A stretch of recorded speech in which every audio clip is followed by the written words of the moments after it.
language ayatane නැති වෙන්න මට කවදාවත් මේ දැනට එන්න හම්බෙන්නේ නැහැ. Buongiorno, sono Yassiru, però in Italia qua loro mi chiamano Minu perché è molto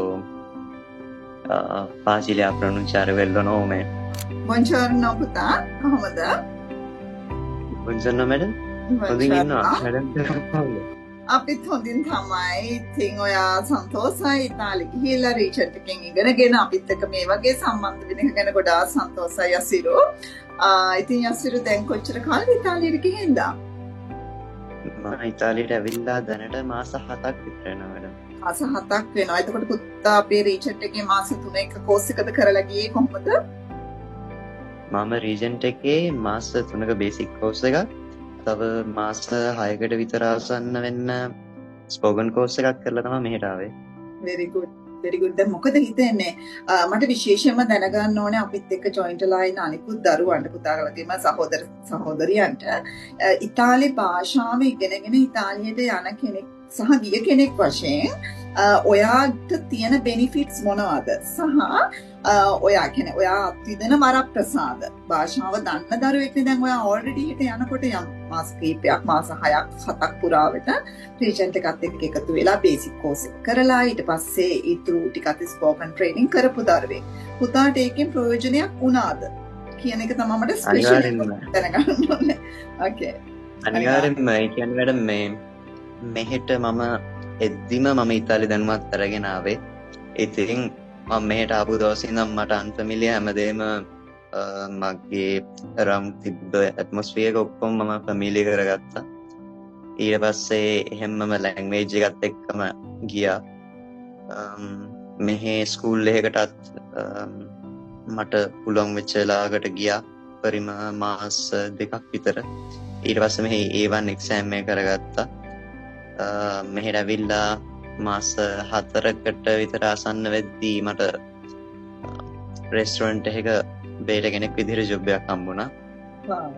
A job එක කරන්න මෙහි ඉතාලි කෙනෙක්ට උපරිම වශයෙන් භාෂා දැනුමක් තියෙන්න ඕන. මට ඒ භාෂා දැනුම තිබ්බ නිසා මට පහසුවෙන් මේ ජොබ් එකට යන්න පුළුවන් වුණා. අදටත් ඇසසුම් ලබන තත්ත්වයක මම මේ ජොබ් එකේ වැඩ කරනවා. good. දැන් කොච්චර කාලෙ පුතේ ජොබ් එක කරගෙන අරගෙන? දැන් මාස 3කට විතර ගෙට් වෙනවා මැඩම්. සක්සස්ෆුල් කරගෙන යනවානේ. ඔව්. එයාලා මොකද කියන්නේ ඔයාට මේ දැන් ඔයා ලංකාවෙන් ඇවිල්ලා කෙටි කාලයක් නේ. එතකොට ඒ අතරතුර ඔයා භාෂාව කතා කරන හැටි දැක්කම ඔයා කිව්වා පැසසුමට වාජනය වෙනවා කියලා. කොහොමද ඔයාට සතුටුයිද එතකොට? සතුටුයි. ඒගොල්ලන්ට ගොඩක් පුදුමයි. මම ගිය පළවෙනි කාලෙම වගේ අහනවා මගෙන් මේ කොහොමද එහෙම වෙන්නේ මේ වගේ චූටි කාලෙකින් කොහොමද ඔහොම කතා කරන්නේ කියලා. ඒගොල්ලන්ට හරිම සතුටුයි.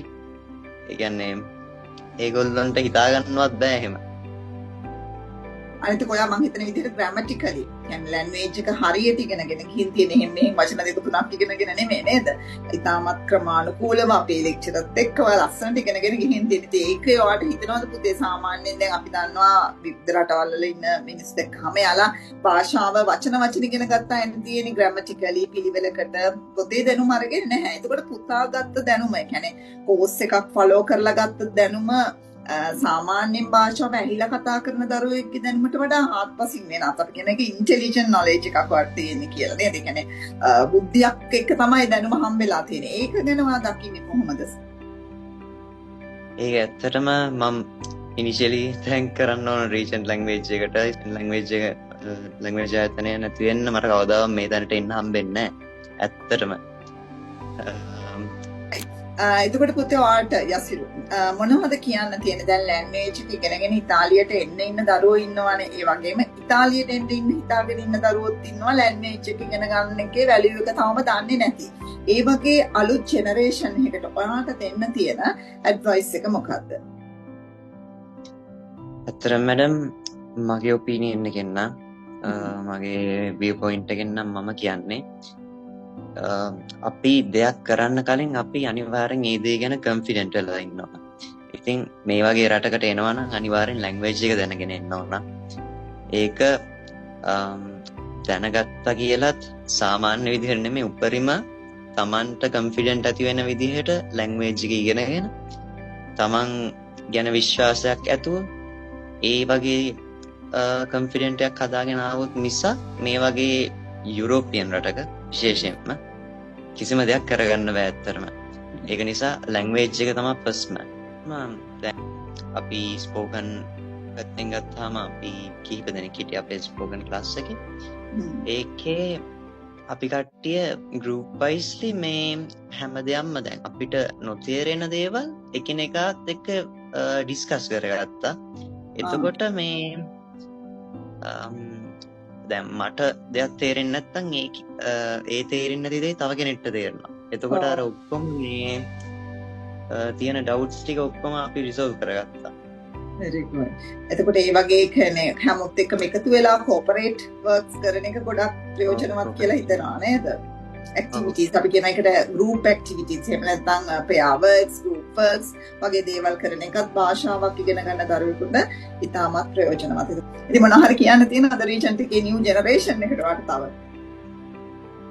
ඇත්තටම රීජන් එකේ නිව් ජෙනරේෂන් එකට මට ඇත්තටම කියන්න තියෙන්නේ ඉගෙන ගන්න දේ හරියට ඉගෙන ගන්න තැනට ගෞරවයක් තියලා ඉගෙන ගන්න, ඒ වගේම ගුරුවරයාට. එතකොට කවදාවත් වරදින්නේ නැහැ.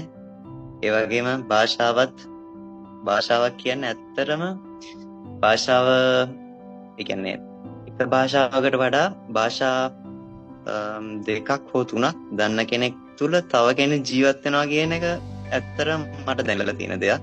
fantastic. මම හිතන්නේ අසුරිගේ මේ ස්පීච් එක අපේ ඊළඟ ජෙනරේෂන් එකට ඉතාමත් ප්‍රයෝජනවත් වෙයි කියලා විශ්වාස කරනවා. ඉතින් බොහොම ස්තුතියි අපිට ඔයාගේ තොරතුරු දුන්නට. ඒ වගේම ඔයාගේ රියල් ඔයාගේ අදහස් අපිත් එක්ක ෂෙයා කරගත්තට, ඒ වගේම තවදුරටත් අපිත් එක්ක ඉන්න රීජන් එකත් එක්ක එකතු වෙලා ඉන්න. මොකද මම හැමදේසෙම දකින්න ඔයා අනිත් අයටත් උදව් කරනවා. අපි අනිත් ගෲප් වල දරුවන්ටත් උදව් කරනවා. ඒක සර්ටත් ලොකු ආශිර්වාදයක් ඔයා වගේ දරුවෙක් ඇත්තටම.